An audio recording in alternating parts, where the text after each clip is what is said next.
Hey guys, welcome to my channel. I hope you're all doing very well. So I just finished filming my review of Tron Ares, and I just thought, whilst I'm already here all dressed and made up, might as well throw in a bonus review for you guys and dive into my thoughts on another recent film that I watched in cinemas, The Smashing Machine. The Smashing Machine is directed by Benny Safdie of Safdie Brothers fame, and it also stars Dwayne Johnson and Emily Blunt, with Dwayne Johnson portraying Mark Kerr, who was an amateur wrestler turned MMA fighter in the 1980s. Now this film delves into his life and his fights in the early days of the MMA, as well as taking a look at his issues with substance abuse and how that really impacted his professional life, but also his personal life and the relationship that he had with his girlfriend, who's portrayed by Emily Blunt. And this film also very briefly touches on the overall environment and atmosphere of the early days of the MMA as it was still being set up, showing how it was much more popular and supported in Japan in comparison to the US and I'm sure elsewhere in the world, only for it to become a huge gargantuan industry globally nowadays. So like I said, I wanted to dive into my quick thoughts on this one because overall, it left me with more questions than answers. And so I thought I would bring those questions over to you guys and maybe you can help me answer them. My first question is, what was the point of this movie? other than, before you start typing, other than to try and get Dwayne Johnson an Oscar, because that's the obvious play, right? I mean, this is Dwayne Johnson in a brand new turn with a more serious and pensive, dramatic role as this former MMA fighter. It's still within his wheelhouse because he, of course, came up in the WWE world, and so it makes sense that he would try and tackle this kind of role in this brand new genre and space for him, but still stretches him enough as an actor, you know, adding in those more dramatic beats, a lot of pathos, a lot of struggle in terms of substance abuse being displayed here, to really stretch his range and show off what he can do as an actor, a serious actor, as opposed to just a blockbuster, you know, figurehead or personality, which is what he has become since the 2010s to 2020s. So it's obvious that the primary answer to my question of what is the purpose of this movie is definitely for it to be a vehicle for Dwayne Johnson's awards campaign, without question. And I'll put in Emily Blunt in there as well, because she's become quite well known for portraying the wives and girlfriends of famous men and getting a cheeky little Oscar nom for it. So I'm sure that was an incentive for her, as well as the fact that she and Dwayne Johnson have actually worked together several times before. So they're friends, and it makes sense that he kind of took her along for the ride. And then you have Benny Safdie going out on his own for the first time without his brother, and so I'm sure he felt like he had something to prove as well. So I understand why it exists from like an industry, real life perspective. But in terms of the story, like why did we do this? Like why did we go through this entire thought experiment? This film can't help but feel quite purposeless. This film could have felt purposeful if it could decide on the story and the message that it wanted to tell, but it really can't. I mean, it could have gone down two different avenues, either giving us a really insightful deep dive into Mark Kerr's life, maybe stretching it across more than just the few months that we're with him, going through his incentives and motives in joining this industry in the first place, and then his struggle with substance abuse, and then overcoming that and how that impacted his relationships, and more than just his relationship with Dawn. Please, did he not know anyone else? But yeah, that could have been an interesting angle to go down if the film chose to fully commit to that. Or we could have done something else, which I would have preferred, but it would have put less focus on Dwayne Johnson. We could have taken a look at the early days of the MMA. I feel like the story that we got here with Mark Kerr would work better in another universe, another universe across the multiverse, where we have gotten a whole bunch of other projects, whether it be TV shows or films, that have delved into the history of the MMA and given us a little bit more of a background on the MMA, especially for those of us who have nothing to do with that sport. But in this universe, in this hellish timeline that we're living in, this film needed to do a little bit more of a deep dive into the MMA and to allow us to really understand this world in the late 80s to early 90s, so that we can really appreciate the impact of the early pioneers like Mark Kerr, and how they really had to fight for representation, to be taken seriously as athletes, for pay, for safety, for consistency in the rules.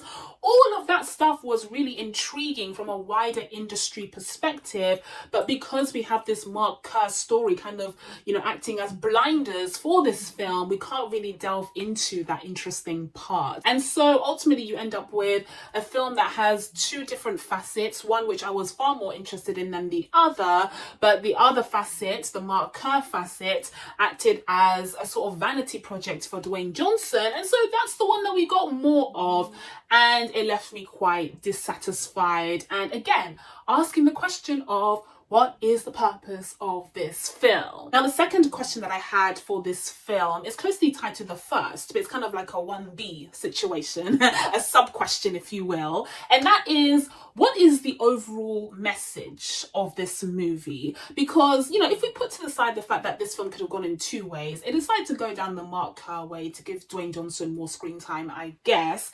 But the character of Mark Kerr, you'd never really get an understanding of why he would be the star of this film. I'm not saying that his story isn't interesting. And then at the very end, spoiler alert for those of you who wanted to see the Smashing Machine but haven't yet, all two of you, but he ends up losing. He ends up losing the big championship that was supposed to be his comeback moment and was supposed to win him $200,000. $200,000 in early 2000s money, which is like $2 million today. So that was a really big deal, although his best friend ended up winning, so that was nice for him, I guess. Again, that just kind of leads me to ask the question of, why did we choose to make a movie about this guy? What is his significance and influence in this world of the sport? What did he achieve? What did he accomplish? Why did we make it about him specifically, other than the fact that he kind of looks like Dwayne Johnson and it's a character that Dwayne Johnson could play in a more serious role? Other than that, this film fails to answer that question. This film failed to make a myth out of this man and really showcase his impact in the world of MMA. Instead, we saw a pretty run-of-the-mill, bog-standard sports drama that hit the very same beats that we have seen time and time again, similarly to musical biopics, which have also become quite standard. And so there was nothing really shocking or surprising about this twist and turn, other than the fact that he ended up losing at the very end, which I guess is supposed to be a big to everyone who criticized Dwayne Johnson for having that contract for the Fast and Furious movies that he cannot lose a single battle. When that came out, a lot of people turned on him, and so this was supposed to be, I guess, the kind of, aha! I can lose now because I'm a serious actor and I'm doing some actoring, so I decided to lose. And you didn't see that coming, so you should care and you should nominate me for awards and go see this movie and take me seriously as an actor, please. I didn't even like the other films that I did. That's what he was saying on the week of release. I didn't even like the other films that I've made in the past. This is the film that I really like, and it was his lowest opening ever. No one cared. Why would you do that? I hate it when actors do that. It's so annoying, and it doesn't enamor me to them. It just makes me turn on them. I'm like, ugh. So you're fake, and you've been fake. Okay, well, thanks for letting us know. And speaking of fake, Emily Blunt. No, not too much on her. She looked banging in this film, and I kind of feel like that's the main reason why she took on this role, is so that she could be a bombshell. Yeah, I fully believe that she saw manicure, French manicure, 90s French manicure on the menu, as well as hot 90s hair, makeup and fake tan, and crazy skimpy tight outfits, and she gets to act like this kind of bimbo character. She saw that and was like, check, check, check, check, check, check. Absolutely, I'm there. Let's go for it. Like, I genuinely think that was her main motive. That, and of course, the compulsory Oscar nom that she was expecting for portraying the girlfriend or wife of a famous man. Yeah, she also wanted that. And I guess to work with Benny Safdie, who's up until this point has had a decent reputation in his career. But yeah, I truly think that number one reason though was because she wanted to look hot in the movie. And you know what? Fair enough, because she did. She looked great. Now, her character on the page was awful, unbearable. Truly, just why were they together?